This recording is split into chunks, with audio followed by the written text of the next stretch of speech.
I gotta hit start. Oh, we got it. Yep. I think we're officially live now. All right. So we're going to wait for some people to enter on in before we get going. We'll give them a few moments here. Okay. We are going to get started momentarily if you're just entering. All right. I have Mr. Thomas Castro with me.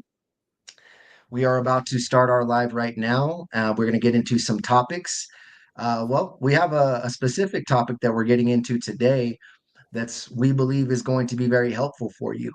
And we're very excited. This is our first live, and we're really excited about it. And we're going to get right on into it. So, those of you who are in right now, hang on in there because we're going to spend the first half hour addressing the topic that Mr. Thomas Castro is going to announce.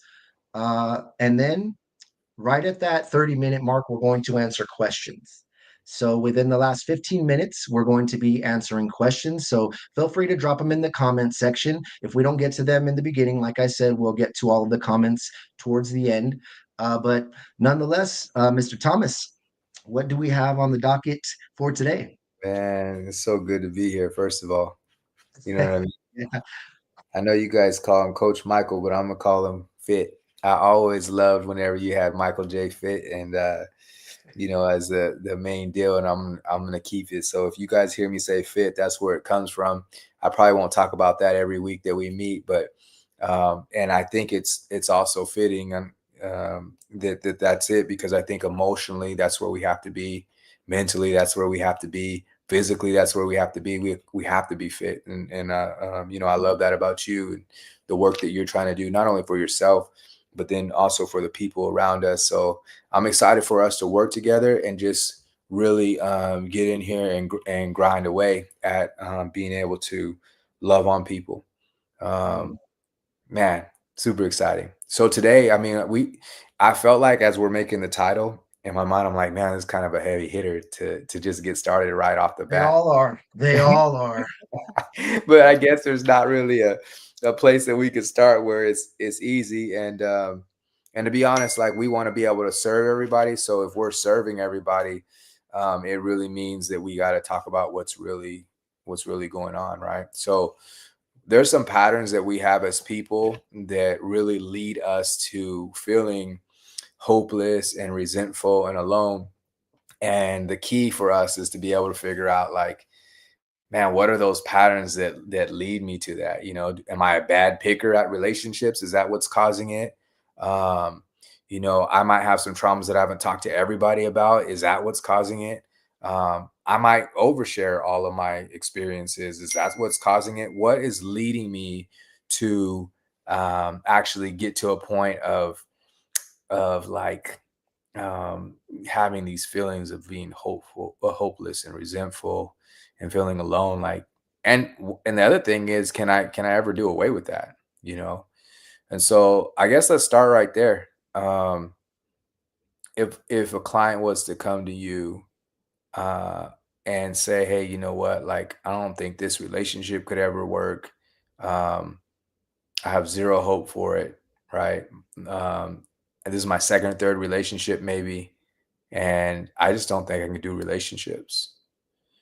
What patterns would you be looking for, and or how would you tap into that, even if you're not looking for a pattern initially? Well, first and foremost, I mean, the belief that relationships aren't for me, Mm, relationships don't work for me. I mm, mean, if you have that belief, even if it's not a belief that you want, so consciously, we might be saying, yeah, I can get into it. I know I can get into it. I can find my person. But if subconsciously that belief is locked in, if that belief is just hardwired in from the right. evidence of the past, it's like that's how we self-sabotage because we have that belief. And our Mhm. beliefs are so strong and hardwired into us that it's like, well, that's what you're going to project because it's the mental movie that's playing in here. And even if Yeah. you don't like that movie, since that's where your attention goes, that's where the energy flows. It's going to promote those behaviors that you don't even know you're doing, Hmm. right? And so when we find out our belief system, so first and foremost, where did the belief come from? All right. So then it's, oh, because it happened in this relationship, that relationship, and that relationship. So that's what it must mean that I am not for relationships, or relationships are not for me. Right. Right. So then we have to go back. Okay. So then where did that start? And where did that start? And before that, where did that start? Because even before that first relationship didn't work out, Yeah. there was more than likely already some belief in there Right. that was already programmed from our mom, our dad, or something that happened when we were younger Hmm. to promote that idea that relationships aren't for me. Yeah. Right? Yeah.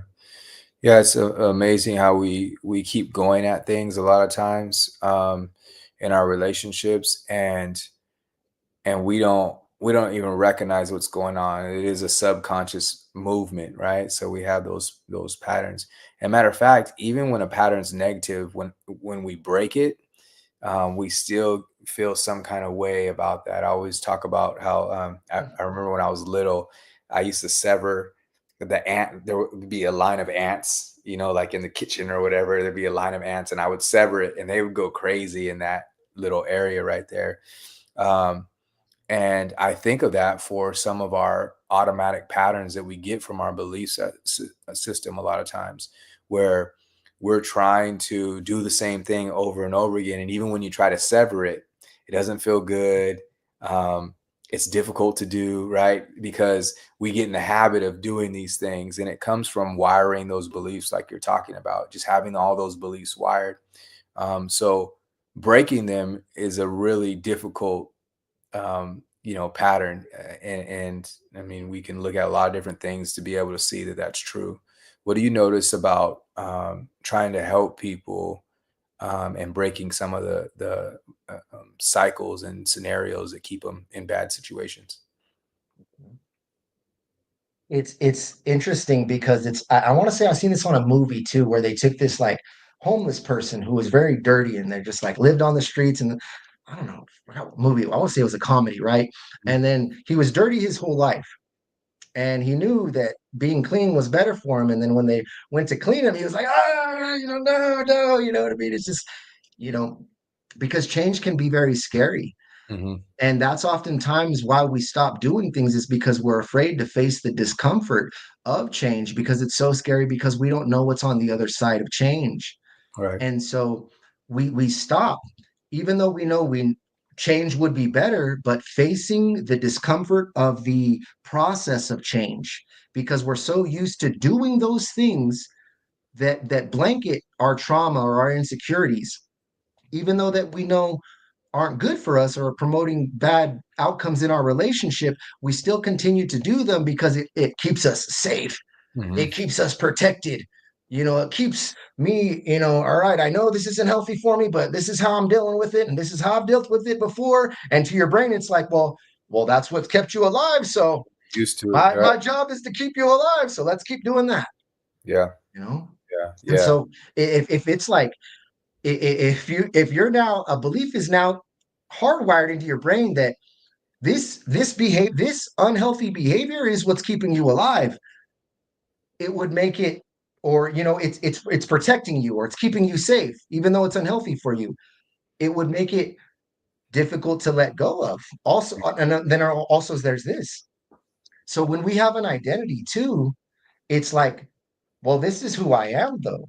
Like when Mhm. things get tough, I run. I don't address them. I don't speak up. I don't talk about those things. No, this is what it is. And so Right. that's my identity. And so then when we feel like we need to let go of a part of us, it's almost like letting go of a part of us, like a physical part of us, or saying goodbye to a part of us that's been there, that's kept us alive, that's supported us, that's warned us, that's gotten us to where we are. So it's almost like we're saying we're bidding a farewell to a part of us, a friend that's been there, even though that friend gets us into a lot of trouble. Right.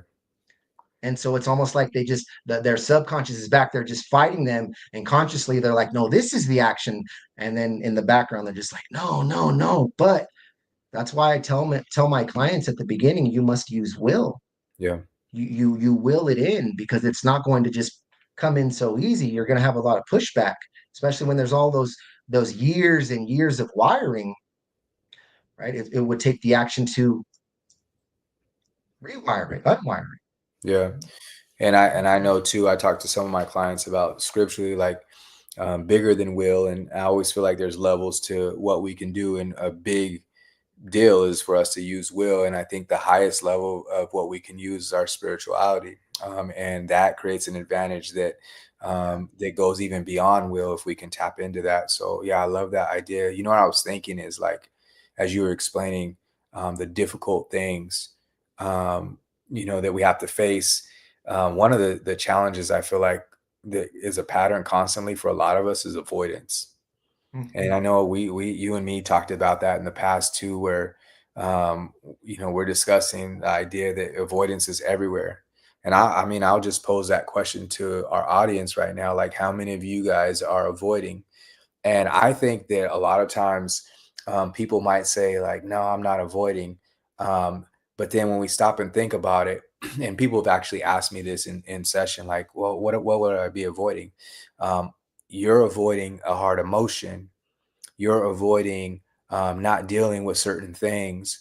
There's a lot of different kinds of experiences that we avoid, and we don't even realize it. At this point in time in our life, because we're so used to putting vices in our life that allow us to avoid that maybe are okay for people. Like a lot of people would be like, it's okay if you go to the bar and hang out every Thursday and Friday, that or whatever amount of times you go and hang out. It's okay if you're scrolling on your social media. Like there's a lot of things that are okay to do. It's okay to go shopping, over shop and constantly do that because um, these things are okay.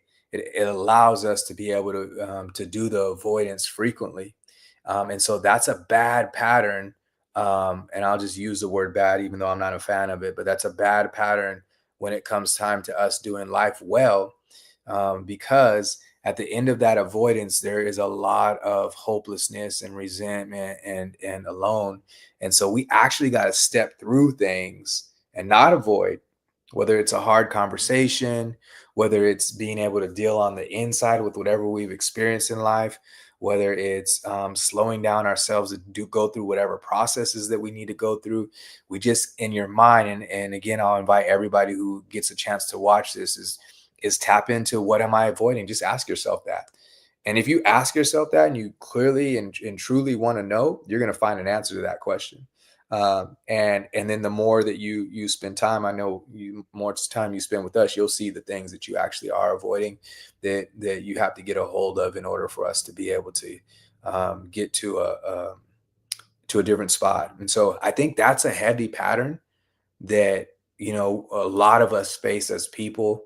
I see it coming in to me too when I'm working with people, and I know we can all work on that. Yeah, because when someone gets an awareness, though, of what they're doing, right? When it comes to avoidance, what I noticed is that a lot of the times when we avoid, we're an avoidant, we avoid the idea that we are avoiding. We Mhm. avoid the idea of avoiding. Yeah. So we even find ways to avoid avoiding or avoid admitting that we are avoiding. It Right. gets to that point, and then we come up with all of these other reasons to give to us Right. why we should avoid, why avoiding is not just okay, but it's actually the right thing to do, Right. right? And again, and then those beliefs are generated by the avoiding, right? And so what's behind the avoiding? Why would a person want to avoid? And usually it's because of feeling. So Mhm. for you, what have you noticed with your clients that is the number one thing that they are avoiding, or why they avoid? Yeah. So when I was little, I remember um, going to my dad's house and thinking like, man, there's a guy in my closet because I could always um, see this man that was in there when I would go to sleep. To the point where I was super afraid to even get up and go tell my parents or walk past that situation. And awake, but obviously I fell asleep at some point in time because I would wake up in the morning and then I would see that he's not there. So one is, I could see he's not there, and two, I woke up, so I must have fell asleep. But I felt like I was awake for a long time, and but I kept like pushing it away, and I would even tell my stepmom whenever it was daylight, like there is somebody in my closet. He only comes at nighttime though. And I'm gonna finish that story, but that's the part that I want to talk about because I feel like it happens with my clients a lot of times. But the end of the story is finally I thought in my mind like, let me stop avoiding this and let me just go face it. And Yeah. so here's my summary with that scenario. I was like, let me tell him like we'll go kill together. I was like, wait, don't kill me yet. Well, I'll go help Wow. you, right?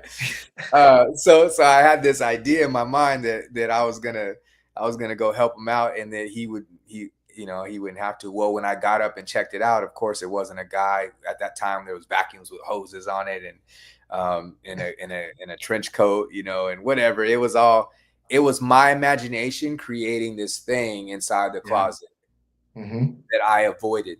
And so that's where I'll go, is like I'm really not any different than the people I work with. Is like um I think a lot of us do that as people, where we create an image of our mind what something will be based on a what we don't know now or in the future, and then b what we've kind of known in the past, right? So whatever information, we put down the pieces that kind of fill in the blanks for us, and then we create this image of what happens until we go and check it out. So I'm kind of giving away a little Right. bit of like how to do it differently, but I think that's a common um, error for all of us in our relationships with ourselves and our relationship with others, is we create this image of what should be feared instead of really being able to check things out and understand. Like we're looking more for um for how to avoid something than really checking it out to see if it's even worthy of our energy, right? So I see that, as people, that we do that way too often, and that perpetuates the pattern of avoidance. And so, can we do more checking out and realize what actually the things are that we're afraid of, that we're trying to avoid? Can we really check that out? Where did that come from? Because it's costing us so much. I mean, we're saying hopeless, resentful, and alone, but what do people do to make those things try to go away? When people feel alone and resentful and hopeless, like, what we do as people is not good. Like, we cause a lot of hurt because we're hurting in those scenarios. So if we were just to flip it, all the work that we do to try to avoid the thing, like I was telling you, I would take my stepmom in there and say, you got to look, like it's there. And then I would freeze at nighttime, and then I was willing to go kill somebody just to make sure that he didn't kill me. Like, all these things that we created, I didn't have to go a month or so, like thinking that it was a thing. I could have just went and checked it out, and it would have been right there. I could have seen what really was. So it's the same thing with our experiences of fear that we're trying to avoid. Is like, we need to be willing to go check these things out. We need to be able to spend some time looking at and seeing, like, oh dang, like it's not as what I thought. It's not what I thought it was. And a little bit of that is courage. Like, when I came up with that idea that, you know what, let's go kill some people together, right? At some point, like, I just got so fed up with my fear, but it took a little bit of courage for me to make that first step, right? So that younger version of me, I mean, that's the part that I would applaud about him, is that, like, even though it wasn't a good idea what he was thinking, I think the courage aspect of it is a huge deal for us to be able to help break some of the patterns, um, for us to be able to step into something else, instead of us just saying, no, I'm not going to do it, or I can't do it, or I've always been this way, or I've seen everybody else be this way. No matter what, like, we can't just keep on saying, like, hey, it's going to stay this way, it's going to stay this way, right? We've got to go check these things out. And so we need courage. We need courage. And I would say that's one of the things that would help to break some of the patterns that go on, like us trying to avoid things. You gotta be courageous. And it takes one choice, Mhm. one decision away from beginning the biggest change of your life, of yourself Mhm. and of your life by just once. Yeah.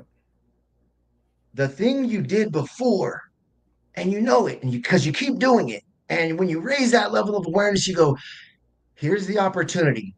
All right, fork in the road. Here's my old pattern. Here's my old path. Where has it led me? Yeah. But here I am faced with a moment, and my awareness is up, and I know that I am aware of my old pattern, but I know this other pattern, and I know it's uncomfortable, but I'm not going to think about it too much. I'm just going to go in and do it because when I take a cold shower in the morning, Mhm. when you wake up and it's cold and you want to get into that cold water, Yeah. right? You're Mhm. going to Yeah. thinking about it. Or we do that when we're at the gym too, sitting there thinking, all right, I got to pick up this head, Mhm. when just do it. Let's just go in there and do it without thinking about it because thought has what stopped us before. So why would, right? So what is the action? Is it a thought? Is it an action? Do we need to think more? Do we need to think less? Mhm. I mean, for everyone it's different, Yeah. but it is in evaluating yourself and finding out, okay, what have I been avoiding and how am I going to approach it? When am I going to approach it? Now I'm going to approach it because this is the outcome that I'm getting. And what Right. stops us many a times is we go, well, I'm going to do all of the work to make myself extremely vulnerable and extremely uncomfortable. And I'm going to go through all this painful process. And what if it doesn't work? Mhm. And then we Yeah. stop and we go, well, I don't even want to try if it's not even going to have to go through all of this. It's not going to be worth it. It's always worth it. Mhm. Like, even if with the action that you take in that moment doesn't give you bring anything to fruition in that moment, but over time, that's when it's going to show up. Mhm. You do it once, and then that's going to promote another. It makes it easier for us to do it a second time. They say then when you do something once, Yeah. the chances of you doing it again increase. But the more you do something, the more you practice at it, the better you get at it. The easier it comes until it's automatic. For in the beginning, it must be manual Yeah. before it goes to the automatic. Yeah, it's interesting you say that it's always worth it. One of my coaches, I remember him saying like, "All work works," and so even if it's not working, Yeah. even if it's not working for you, it's working on you. And I think that we as people have to have a different mindset about like what success is and what isn't. And I think this is another thing that helps us to break some of those patterns of avoidance. Is like if your mindset is um, that it's good or bad or that I got an outcome that feels good. If that's our mindset, in order to tell us whether it's working, then we're going to be in a bad spot a lot of times. Sometimes it's just giving us the next lesson that is strengthening us to get to another place. I talk about that for Shine Campus a lot. Is like, to me, it's important for us to have um, a gymnasium for building mental, emotional strength, right? And part of us building mental emotional strength is being able to go through and do hard things, not necessarily knowing the outcome at the end. It's just being able to go through and do the hard things. I just watched like a week ago, I watched a YouTube TED talk on being able to put your body through something and how that changes your wiring. And something as simple as, and you guys could all try this. Fit talked about earlier about the cold shower, but even something like a plank for 2 minutes. When you start rewiring your mind to be able to go through and do things that are difficult, that you would assume that are difficult, because again, a lot of the avoidance factors or things that we're avoiding are not as difficult as we think. Um, but for some of us they are. But as you start rewiring that, a good way to do that is for us to be able to just go through the difficult situation. And so you might feel like, man, I'm trying to, let's say you're avoiding talking to people because you're afraid. I'm trying to talk to people, and I stepped out the door and it didn't work, right? And I would tell you that stepping out the door actually does work. That's one step literally towards getting to the next thing. And so as much as people think like what I'm doing isn't working, it is working. you're just not in a place in life, circumstantially, emotionally, physically, whatever it is, to receive all the outcomes of where you would get to if you would just keep going, right? And so we can't give up on it. You got to make sure you keep going. And so I think that's a big deal. Is yeah, have that resiliency factor inside of you, and find ways to build that intentionally. Determination Hmm. does a whole lot, Yeah. and the perspective, your outlook on it. You can defeat yourself before you even start. Hmm. My One of my martial arts instructors from the past, Mr. Kirker, he said when his students would ask him, "What martial art is the best martial art? What punch is the best punch? What combination is the best combination?" Hmm. And he said, "The one you can make work." It's the Really? best one. The one you can hit them with, the one you win the fight with. That's the one that works. And so, Yeah. but think about that, even a boxer going in, and there's something to be said with, overconfidence, right? But Mhm. something to also be said with not having that confidence going Right. in there. Fear can be your friend, but then also fear can stop you from being in that natural flow, Hmm. being centered, Yep. right? But you know, I see. I got to send a shout out to my beautiful fiance Ina. I seen her. She just dropped a comment, and it looks like we're to the point where we're going to start answering some questions here. Okay. And so, yeah, I mean, that's what I think it'd be a good time for us to start answering questions. We've delivered, some good insights, I believe, and we'll see, what comes in the comment section. I'll check in here what I see. I don't see anything just yet. Okay. But when you guys come in and start asking questions, we are going to start answering. And we didn't Right? just drop some good insight. We dropped some juice. We were squeezing that thing like we were dropping juice. Yes, sir. Yeah. If babe, if you're in here, babe, I'm talking to my fiance Ina.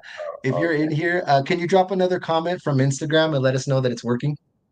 Because we're actually on multiple platforms here. We're on the Stream Yard, so let's see who comes on in though. So whatever questions you guys have, feel free to drop them in.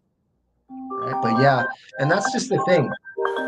It's not about what you know, but what you do with it, right? Because here's the thing: many of us learn our lessons, but we make the same mistakes, and the reason why that is because we fail to learn how to apply what we've learned. And so application is very important. And we were just talking about like what works. Well, give it a chance to work it, and Hmm. and give it a chance for it to work, and continue to do the work. And it's the basic law of cause and effect. Those results have to come out in some way or another, right? So, yep, I Absolutely. see Ina. She said, "Yeah, it's working." All right, good to see you two together. I got Azo coming up in here. I gotta introduce you to Azo. I work with him. Oh, really? Yeah, yeah, yeah, he helps me out with a lot. We'll have a meeting soon. He's a really cool guy. Okay. He helps me out with a lot of my website stuff. I love it. But yeah, you guys, we're ready for you guys when you guys are in here, ready to answer your questions. We're going to be on here for another 15 minutes. So drop what you got in the comments section. If not, we're going to start telling very bad jokes, very bad dad jokes for the rest of the live. If you guys don't drop your questions down below so we can answer them, we'd love to help. We're going to make this an every week thing. What I'm thinking is we might, I don't know. We'll go based off of what you guys have to say, but I'm thinking maybe 7 next week, maybe 8. I don't know. This seems like a good spot, good time spot. Yeah, we'll keep looking for what works for everybody for sure. All right. Melissa John says, I had a question regarding betrayal. Go ahead, Melissa. We'd love to hear it. Okay. Betrayal is quite the thing. You know what I've noticed too, a lot of the times when it comes to betrayal in marriages and relationships is what makes it even more is that they've experienced betrayal before in their life from their family or their friends, from past relationships. Melissa John says, my husband is struggling after my affair and he's very angry. Yep. Anger is oh, here we go. Let's see. Okay, so my husband is refusing to go to therapy. He feels guilty to face people. I'm afraid he will repeat if he doesn't. Mr. Thomas, what do you have to say about this one for Thasha? So just to clarify the question, it's that the husband um, is the one who was did the cheating, and then and the wife is the one asking the question. That's what it would seem like. Okay. But Thasha, if you can get some clarity on that one, and then Melissa, you said any suggestions on how to get through it. So when it comes to anger, that's a sadness right there disguised. It's transformed, and one of the and you got to think about that anger, resentment, revenge, those kinds of feelings, right? Right. And so the best way to what is anger? Anger is hate. What is the opposite of hate is love. How do you give love? Forgive. You say it, you do it, you show it, you feel it, you believe it, you see it, you listen for it, right? You practice it in all ways, shapes, and forms. Uh, Thomas, do you have something Yeah. more? Um, so to me, it's so anger is actually the second part of our emotions. So anger usually happens, or some derivative happens, because of some other kind of disappointment, some hurt, or some other thing. So it's a secondary emotion. So a lot of times it's a matter of us being able to figure out what that first thing was, to help us really kind of resolve the anger. I think that that's always helpful, is understanding and being transparent about what it was, the hurt. And it sounds like if there's betrayal, then that usually is the situation that that they're looking at, and then um, being able to express it as much as possible. And so some kind of process, like Fit, you do the coaching, and obviously I do therapy. A lot of times the things that we face in our relationships with betrayal look a lot like some kind of other scenarios that we face in our lifetime as well. And so not only are we rocked by what has happened right now, but also the body has memory of what has happened in the past. And so you're usually dealing with those two things. And so that all ends up in an anger kind of sense. Okay. And so I think it's really important to be able to understand like what's underlying, and then try to get to a space where we can get to expressing it, knowing, accepting, and expressing our what makes us be able to have good mental health in scenarios. Okay. And, and a good thing too, like when it comes to those kinds of things and discovering like what you're really angry about, ask yourself 3 times, like what angers me about that? And what is it about that that angers me? And why does that anger me so much? Right. So it's like appealing the layer process. Mm-hmm. But Thasha said yeah, he cheated for 3 years and is involved in a physical affair. It was what we were talking about earlier is avoidance, Okay. which more than likely led to his affair in the first place. He was avoiding addressing the issues with himself, avoiding addressing the issues with you, and then, now avoiding addressing your issues. Him continuing to. So avoidance is what it's sounding like is what your husband is going through. Thomas? Uh, and so, I would take this question a little bit further. So the goal is to make your relationship work, and especially if we're still choosing that person. And I'm not really the type to tell you to stay in a relationship or don't stay in a relationship. But what I would say is, regardless of the feelings of fear that we might have, and so this is our opportunity to look at our own scenario of, am I trying to um, avoid ever having, am I trying to avoid ever having a scenario of hurt again, right? And so we go to try to battle that, and then we stop loving by accident. And loving is not just kindness. Loving is empowerment. It's building a relationship. It's building you on the inside.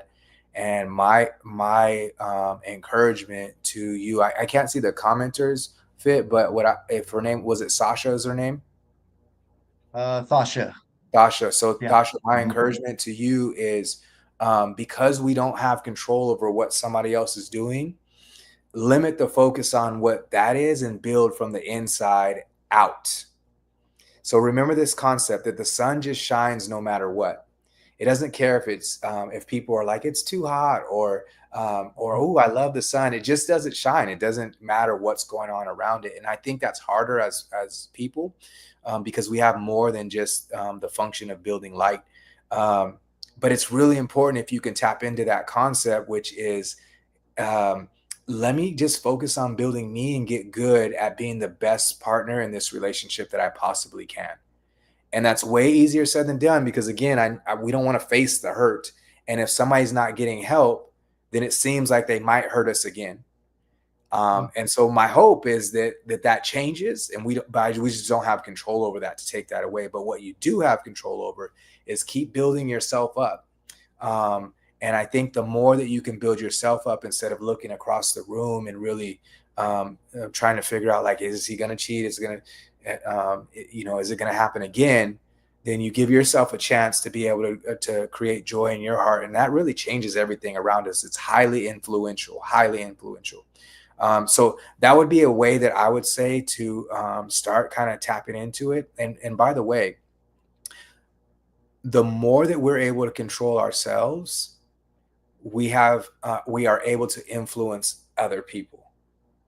So the more I control myself, my influence grows like crazy.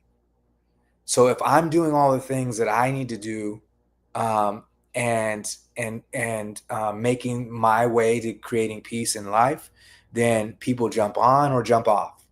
There all of a sudden there can't be an in between anymore. Okay, and I know this is not the favorite answer. I've talked to so many people. I've dealt with a lot of relationships where there's been infidelity, and so I know it's not the favorite answer. But I promise you, it's the most successful answer, because it gets you right to what you have control over, and it will not leave you powerless. Okay, the last thing I'll give you is, never be afraid to look for what's true. Right? Never be afraid to look for what's true in growing yourself. And so as you keep on pursuing, trying to be in a better spot in life, I think you'll get there with those two things. And you can go back and rewatch this to see what it is that I just gave you. Yeah, definitely. We're gonna put this up. Crystal B right here, and I love that what you everything you just said, and especially the sun. It just shines. It does. Yeah, no It's matter not what. concerned with it. Just no Yeah, you matter what, know it what I just mean? shines. Like if somebody's out sunbathing, it's not like, oh, let me be better for you, right? Yeah. Or if somebody's like, let me go inside in the air conditioner, I can't take it. It's like, oh, let me stop shining. Or if the tree Mhm. is Let me standing in the stop way, shining. Yeah. yeah, it just does its thing. And for us as people, so often we look at how everybody's receiving us, not receiving us, how they should receive us, and then by accident, we end up appealing to all these different kinds of scenarios and out of our own essence and element, Mm. because we're trying to make other things be okay with us, right? Or start Mhm. doing certain things, for us to be all right. And we can't have that. We have to be able to flip it and really kind of mimic that scenario, as much as Mhm. possible. It's difficult though. It's super difficult. I know it's difficult. Let me get to Crystal B1. She says, what are some strategies to help trust after infidelity many times, especially when the other person has childhood trauma and abandonment insecurities? So, one of the best things to do when someone is insecure is to secure their insecurities. But first, we must find out in what way they are insecure, not sure about, not safe with, uncertain about, right? And one of the best things you can do to comfort him or her, whoever it is when you take the time to try to understand them. And because when someone's thinking all these things and feeling all these things, what feels better than to like say those things to somebody and have somebody right there going, yeah, oh really, and what did that make you feel? Wow. And then what happened after that? Oh, okay. And then tell me more. Oh my gosh, that must have been horrible. And then what did you do, right? And then they're right there explaining, and they have somebody right there interacting, and it's just so comforting and validating, going, you're there for me. See, think about that. Oh, that is that feeling of, oh, you're there. Okay. I feel safe because someone is there caring for me. Someone is there really interested about how I feel and is really trying to put themselves in my shoes, and how and everything that they're feeling right now, the energy that they're giving me, like they're really trying to put themselves in my shoes right now. They're trying to feel what I'm feeling right now. Oh, thank you for removing some of that feeling for me. Thank you for trying to adopt the feeling that I have because you care about me, because you love me so much that you're trying to adopt that feeling for me. Like that's love, right? And when it comes to those things, it's not about saying the right thing. It's about just that energy and what you give to somebody, what you can offer for them and say, hey, everything I got right here, it's right here on the table. Yeah. Whatever you need, I'm right here. I'm not going anywhere. I mean that, Mr. Thomas. Yeah. Yeah, I like that as a good way of being able to interact with each other. And I will say too that I think a lot of good things happen inside out. So one of the big trust factors that happens, I know that people when we're in a relationship, they when they break trust, a lot of times it's hard to trust them. But what we're really saying in those scenarios is, I don't trust that I can deal with the emotional outcomes if that happens again. And that's really important and useful because I want us to get to a place where we can deal and we can live that way. Like I can live in a way that says I can actually trust myself to deal with hard things, because we got to put our hand out there. One time I was watching a video and I love this video. I can't find it anymore. Um, but it was a video where two kids got in a fight, and there was another guy who came around. He's like, I know your guys' parents, like you can't be fighting, like shake each other's hand. And one of them didn't want to shake his hand. The other one put his hand out, and they all laughed at him, and then so he's like, I'm not gonna put my hand out, and he's like, no, put it out again. I promise he's gonna shake it, and the guy doesn't know, but he puts his hand out there again, and then they shook hands. So what I'm telling you guys is like, if you're choosing your relationship, like allow yourself to trust that you can deal with hard things, even if it was to happen again. Because if you just look at, I can't trust,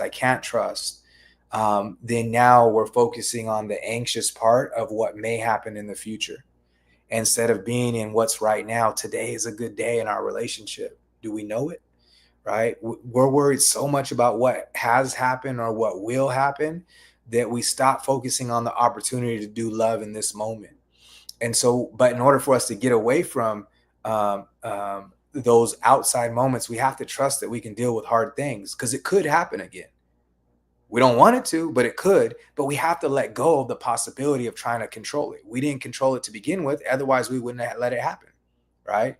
And we don't control it in the future either. So, what do we have control over? We have control over what we're building inside right now to be able to give ourselves a good chance to have a relationship in this moment right now.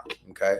So, I would say part of us building that trust back is really believing that we can deal with the hardship if it goes wrong, because then we can let go again, and we can start focusing on the thing the same way that whenever we found each other, the way we were focusing on each other, like things couldn't go wrong type feeling, right? Yeah. Those believe and remember, you guys, when you're saying things, when you're saying I can't trust or I am this, I'll never do that. Remember, those are commands. And you continue to repeat that affirmation, that command enough times, your body's going to absorb it as a memory, as a pattern, as a habit, as an identity, as what must happen. Melissa John says he shuts down. His thing is opening up and allowing himself to be vulnerable, to open up and go to therapy and let these things out. But again, his defense mechanism is shutting down. And more than likely, he tried to open up as a kid, maybe, I don't know. He tried to open up before and he was met with rejection or whatever it was, perhaps. Then he learned, hey, well, it's better to keep my emotions bottled up because I learned my lessons. Anytime I try to speak up, well, bad things happen. Right. But Yeah, and we'll, I'll, we'll I'll say continue. I'll say that the he shuts down part real quick is, it makes sense in our interactions, especially when we hurt somebody. Like we're doing this, and this is not necessarily what happens physically, but emotionally, right? So somebody's doing this, and then the other person's doing this, and we say like that in our relationship. So shutting down is this kind of movement, right? Getting irritated at each other is this kind of movement, right? And Yeah. so we stay in a relationship where we're doing this constantly, right? And I give you this visual so that you guys can actually have it, so you can see this is actually what we're doing emotionally to each other. And we really need to come to each other and do this move. So if you see somebody put their forearm up, what's the best way to get their forearm to go down? You wrap your arms around that person. And so the obviously that's not safe with everybody, but if you're loving somebody and you're choosing them, if you're loving somebody and you're choosing them, and you see their forearms go up, wrap their arms around them emotionally, right? And so the more you find ways to wrap your arms around somebody emotionally, not don't be their enemy because they're having a hard time. Like, hey, put your forearm down. I didn't hit you, or it wasn't that bad. Like, instead of us going at somebody that way, we wrap our arms around. Hey, I get it that you're upset, and you take your time to get to where you need to in life, right? I'm going to keep doing the things that I have to do to get better as a person. And even though it's hurtful to me and scary to me, I will still say that I care about you and I love you and I want better for us. Right? That's us emotionally wrapping our arms around somebody who's not ready, somebody who has their forearms up whenever we're trying to love them. And so, not everybody is in the same moment doing the same things, and that doesn't make ours right or wrong. It just says that we're all in different spaces. So if somebody's still struggling with cheating or doing the things that they're not supposed to be doing, that's between them and the work that they need to do. And it's up to us to be able to get to a different spot to create either a different life for ourselves or somehow create a different life for each other. Okay. So I think it's really important that if there is any kind of guards up or avoidance, which is this too, um, we got to get with the emotional wrapping our arms around each other type scenario. Even when we're rejected, you got to do it one more time, right? And so it's just a matter of us keep thinking like, I'm trying to make the relationship work, but I don't have control over that, so I got to make me work instead, right? And how do I work? Well, I have to do the things that mean get better at relationships. Okay. And so we really focus on You guys are getting premium therapy right here, therapy coaching right here. I mean, therapy coaches. sir, yeah, Thomas is dropping gems right here. If you guys, he calls me Fit. You might call me hear me call him Isaac because we're cousins. We're family here. Little do you guys know here, right? We shared the same Thanksgiving table before, and so we're coming in here and dropping these gems for you guys, but we are going to wrap up, but we will get to the rest of these questions. Thasha, she said, thank you for the wonderful explanation from earlier. So You're Thasha welcome. says, thank you as well as everybody does too. Yeah, this is really good stuff. Yeah. Uh, Nini, Nini says, hi, my partner confessed that he cheated on me on two separate occasions with random women after I caught him the first time. It's been a year, but I still can't forget the betrayal. How do I move on? So that requires a little bit more, detail of what's happening now.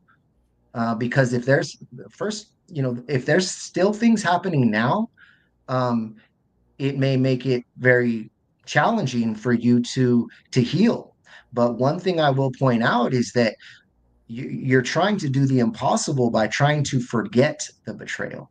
Okay, so first thing already, you're setting yourself up for disaster by trying to do the impossible, which you're if I could go longer, I would, right? And I'm not saying it to make fun, but saying it because it is that serious. Okay, it's going to go on. It's going to be a memory for the rest of your life, but it's not about forgetting it. It's about making peace with it. It's about making peace with the past. That's the goal. Making peace with the past, and what that looks like for you, right? What are you doing to heal, to forgive? What are you both doing to heal the damages of the past? You see, are the conversations there? Is the clarity there? Is the closure there? Is the remorse there? Is the compassion there? Is the empathy there? The understanding, the realizations, the growth, the recommitment for the future. So, what have we learned? What got me there? How am I going to stop myself from getting me there again? What are the relationship issues that we had that caused disconnects with us? Let's fix that, right? And so, is there that commitment in place? Because one thing to heal as well from the past is the things that are happening for the future to give us more certainty with our future and where we're going. because again, there's so many factors. There's what happened before, what's happening now, and then do we have a commitment and a solid plan for the future? What does that look like? How do I feel about that? How do we feel about that? Um, moving on, uh, maybe don't focus on moving on.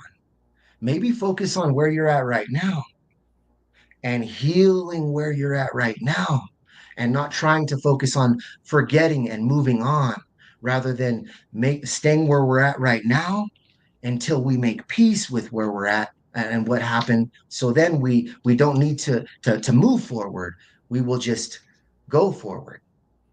Mr. Thomas? Yeah. So, I would also say is when we experience something like infidelity, um, it is a trauma. Like, I know a lot of people wouldn't necessarily call it that or interact with it that way, but that's the most useful way to interact with it in order for us to get through the hardship. Okay, and so in a trauma, just to explain to you what I'm saying and why it might be different for everybody. Um, let's say that somebody goes to war and they hear gunshots, and then that traumatizes them, and then they come back and seemingly they're fine, but then somebody goes and they go get underneath the table. Now that doesn't make sense to anybody, but it makes sense to their body and how they're reacting, because all the scenarios, or the scenario that they faced before, anything that reminds their body, not necessarily their mind, but reminds their body of what just happened, will say, hey, keep me safe. And the body will do that. So there you go underneath the table. Okay, so let's go Mhm. now back to the cheating scenario. In the cheating scenario, um, the betrayal happens. That's the trauma. Now, anything that reminds you of that, even though you kind of want to think like, hey, everything's good, nothing's going to go wrong, your body says, something's wrong. It's not safe. Right. And so, because of that, um, that will be the hardship of why there can't be a letting go initially, because there is that aspect of what's going on, right? And so Fit started talking a little bit about like some of the strategies to be able to help you to do it differently, but you have to understand the underlying piece of what's going on. I had a friend who got in a car accident, and then we're driving, and I barely tapped on the brakes. It wasn't even a whole lot, but she went into a panic, right? Because again, her body remembered. It had nothing to do. Like, she knew we weren't gonna. There was no car accident threat or anything. We were stopping at a stoplight, right? So it's just a matter of us being able to know that, like, my body has a memory. Okay, so what do I do if my body has a memory? I don't need to try to control that, but I do have to be. I have to respect it and love um, my body as much as possible. So I can't say, oh, it's happening again. There's things like being able to journal what the reaction is, being able to develop a sense of security, which means, and going back to the trust conversation that we were having earlier, of trusting yourself to deal with hard outcomes, right? All those processes are slow. So I hope at least that you're getting some kind of support through either therapy and or coaching that will help you to be able to develop a new sense about what's going on. A lot of times uh, you can re-image what's going on inside of your mind, so that you don't have just one thing that some of the situations are pulling on. And that's, we probably need a whole episode on that, Fit, just to be able to say, like, what re-imaging would help with as far as trauma and that kind of thing, because a lot of the infidelity is traumatic for us. Okay, we fight over three things, you guys: significance, control, and abandonment. And in infidelity, it's all three of those things that get jostled, right? And so because of that huge jostling of trauma, or that huge jostling creates a trauma, and our body's like, I need to protect you, and so it goes into protector mode, right? So it makes it very difficult to enter back into the relationship, um, and not have some kind of thing, even if you don't want to. Okay, so just respect that that's what's going on in your body, and it takes time. Use, and again, you can rewind what Fit talked about earlier. But as far as like strategies go, but just know that this you're dealing with a traumatic scenario, and getting over it isn't that's not what's necessary. Processing it, that's useful. Okay. Mhm. Yeah, love it, man.